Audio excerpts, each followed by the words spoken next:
My computer is fixed. It wasn't letting me video, so yay, I'm glad it's fixed. Thank you, Joshua. So today we are back in Papua New Guinea, and we are around the world with Kate and Mack. And we have visited this island nation a couple times. So I'm going to kind of review what we've studied so far about them and then introduce you to the new language that we're studying today. So we met Anna in Papua New Guinea. She spoke Ahrap, that language. And she had Bonnie and John were missionaries who came to translate the Bible in her language, the Ahrap language. So Papua New Guinea, until 1933, they used seashells for money, and now they use what's called a kina, K-I-N-A. I'll let you look at those. That's those shells that are kind of look like a bracelet. That's what the money used to be, and then below that, right here, that's what they use today. So then we went and met Joseph, because Joseph also lived in Papua New Guinea, but he spoke the Buye language. You remember the Buye language?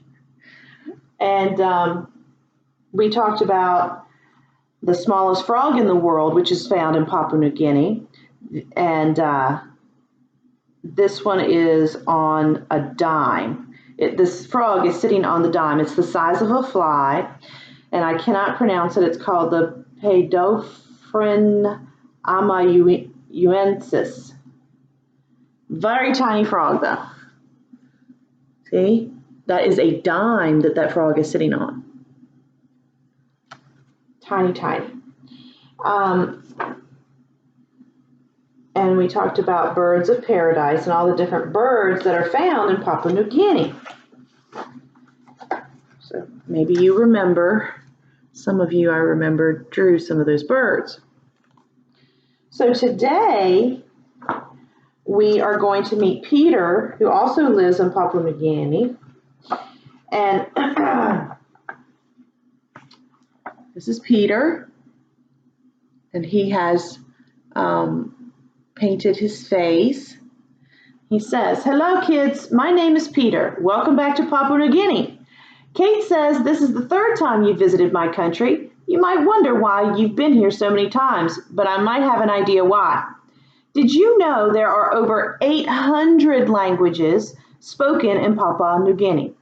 That's a lot.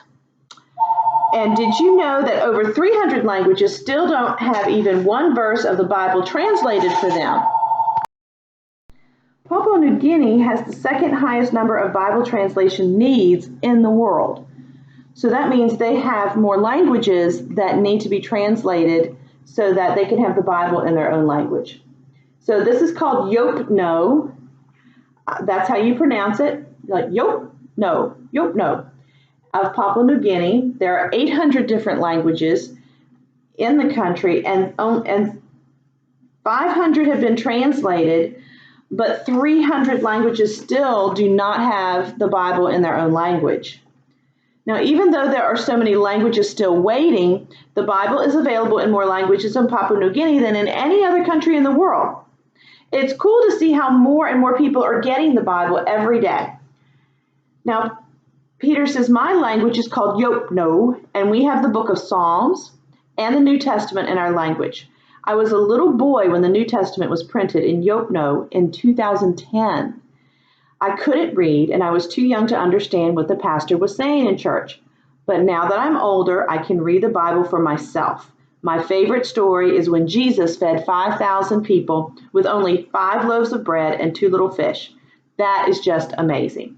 I can't even imagine what that much food would look like. You can read that story in Matthew 14, 13 through 21. But here's what some of it looks like in Yopno. You know, every time a language gets a Bible, it's kind of like Jesus multiplying the fish and the loaves of bread.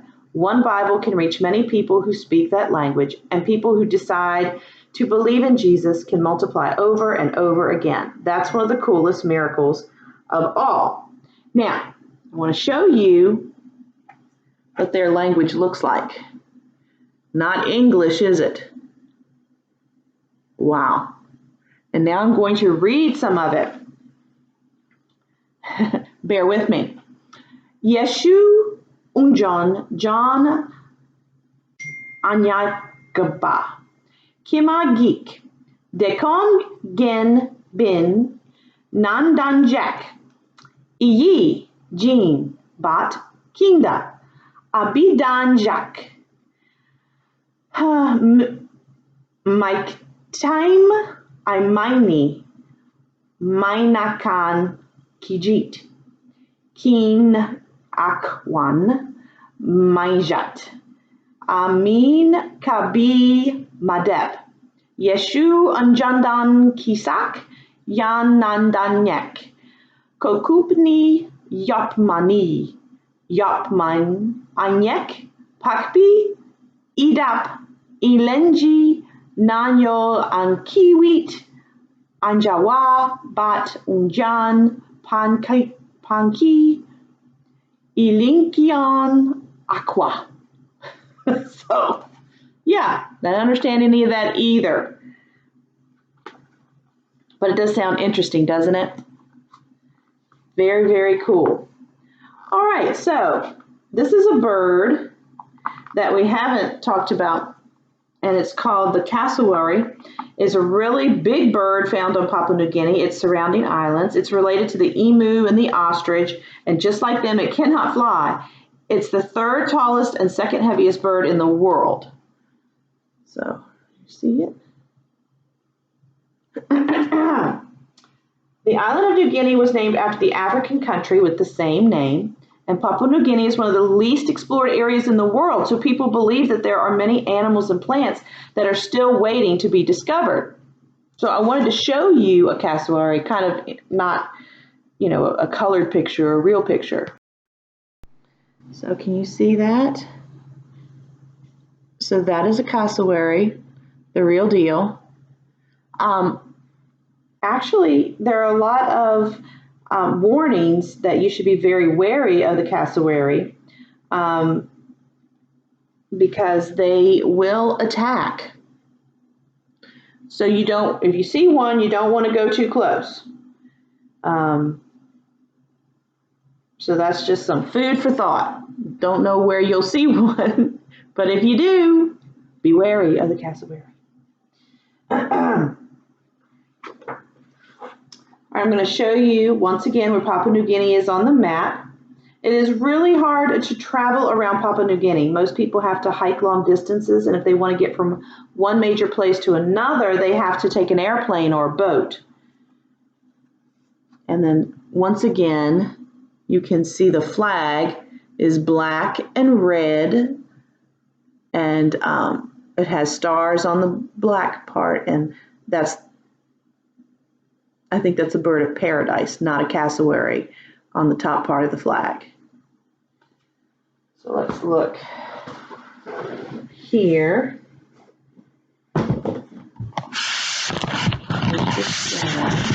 can see. All right, here's Papua New Guinea, right there. Here, Vanuatu.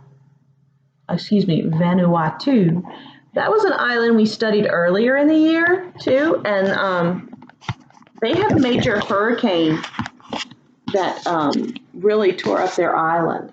Right kind of like the month after we studied them, they had some major storm damage done. So we need to pray for that island, too. So we don't have any more Papua New Guinea like that. We've seen them 3 times. We're not going to study them anymore. We actually only have one more country that we're going to study, and that is in a couple days. So I will see you then. So have fun drawing for me. Bye.